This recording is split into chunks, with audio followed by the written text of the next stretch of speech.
मित्रांनो, स्वागत आहे तुमचे प्रीती अकॅडमी या आपल्या YouTube चॅनलवर। आज आपण क्लास 7 मधील चॅप्टर नंबर 2 वनस्पती रचना व कार्य हा धडा आपण अभ्यासत आहोत। यातील काही भाग झालेला आहे।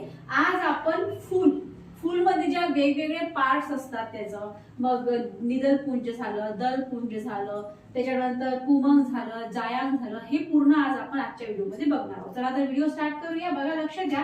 बघा, फुलाला काय असते, लांब किंवा आखूड देठ असते। फुल तर सगळ्यांनी बघितलेलं आहे। फुलाला लांब किंवा आखूड काय असते, देठ असते। आणि देठाचे मग एक टोक जे असते ते खोडाला जोडलेले असते। आणि फुल ज्या ठिकाणी देठाला येते तो भाग सामान्यतः कसा असतो, पसरट व फुगीर असतो। फुल ज्या ठिकाणी ते देठाला येते ना, तो भाग कसा असतो, पसरट आणि फुगीर असतो। त्याला काय म्हटलं जातं, पुष्पधार असे म्हटले जाते। ओके, फुलांच्या पाकळ्या आणि इतर भाग या पुष्पधारावरच मग तुमच्या असतात। मग आहे तुमचं निदर्पुंज। निदर्पुंज म्हणजे काय की कळी अवस्थेत पाकळ्या हिरव्या रंगाच्या पानासारख्या भागाने झाकलेल्या असतात आणि हे आवरण म्हणजे काय, निदर्पुंज। बघा, लक्ष द्या, परत सांगते। कळी अवस्थेमध्ये जेव्हा फुल असते की नाही, तेव्हा कळी अवस्थेमध्ये असताना त्याच्या पाकळ्या असतात ना, त्या हिरव्या रंगाच्या पानासारख्या भागाने झाकलेल्या असतात, त्यालाच निदर्पुंज असे म्हटले जाते। त्याच्यानंतर दलपुंज काय आहे, तर दलपुंज पाकळ्यांनी बनलेला असतो आणि वेगवेगळ्या फुलांचे दलपुंज, जसे गुलाब आहे, मोगरा आहे, शेवंती आहे, तवर आहे इत्यादी। बघा, जे क्लास 7 ची पुस्तक आहे ना, त्याच्यामध्ये ह्या धड्यामध्ये जास्वंदाचं फुल दिलेलं आहे आणि त्या जास्वंदाच्या फुलाचे वेगवेगळे पार्ट अगदी सविस्तरपणे त्यांनी समजावून सांगितलेले आहे। आकृती मी तर काढलेली नाहीये, पुस्तकामध्ये आकृती आहे।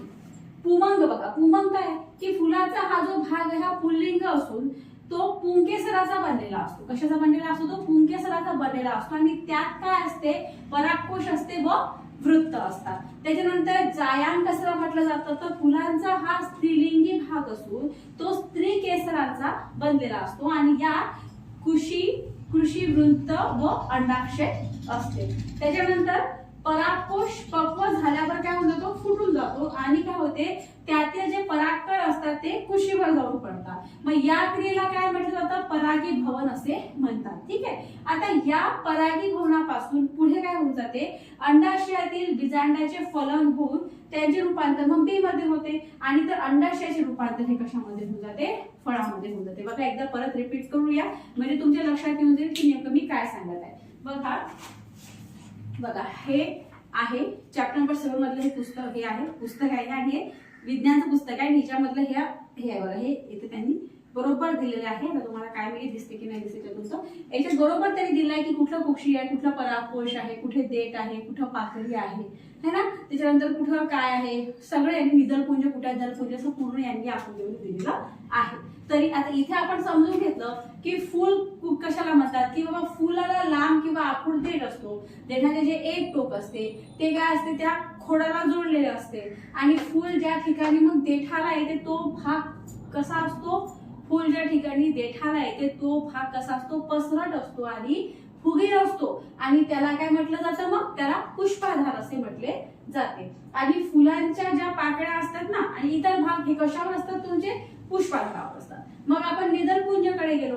निदर्पुंज मध्ये काय आहे की कडी अवस्थेमध्ये ह्या ज्या पाकळ्या असतात त्या कशा असतात, हिरव्या रंगाच्या पानासारख्या भागाने त्या झाकलेल्या असतात आणि हे जे आवरण म्हणजे काय असतं, तुमचं निदर्पुंज आहे। ठीक आहे, मग तुमचं हे दलपुंज आहे। दलपुंजला काय म्हटलं जातं की दलपुंज पाकळ्याने, दलपुंज कशाने बनला असतो, दलपुंज पाकळ्यांनी बनलेला असतो आणि वेगवेगळ्या फुलांचे दलपुंज म्हणजे जसे गुलाब झालं, मोगरा झालं, तगर झालं इत्यादी। मग नंतर इथे आता पुमंग बघितला। पुमंग म्हणजे काय की पुमंग हा फुलाचाच एक भाग आहे आणि फुलाचा भाग असून तो काय पुल्लिंगी आहे आणि तो कशाचा बनलेला असतो, तो पुंकेसराचा बनलेला असतो आणि त्यात काय असते, मग परागकोश आणि वृत्त त्यामध्ये असते। झालं, मग आपण जायांग बघितला। जायांग काय, हा फुलांचा स्त्रीलिंगी भाग आहे आणि हा स्त्री केसराचा बनलेला असतो। बघा, हा जो पुमंग आहे ना, हा पुल्लिंगी भाग आहे, हा पुंकेसराचा बनलेला असतो आणि हे जे जायांग आहे हा स्त्रीलिंगी भाग आहे आणि हा कशाचा बनलेला असतो, स्त्री केसराचा बनलेला असतो। आणि यात काय असते, मग तुमचं कुशी असते, कुशीवृत्त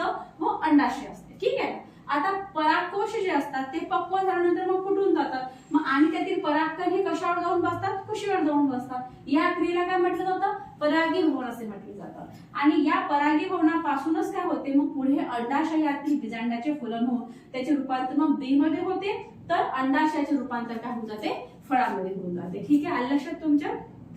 आय होप तुमची गोष्ट लक्षात आली असेल। मी जे सांगितलं ते आज आपण फुलांचे वेगवेगळे पार्ट बघितलेले आहे। ठीक आहे, या पुढील जो भाग आहे आपण नेक्स्ट व्हिडिओ मध्ये बघू। थांबू आपण इथे। थँक्यू।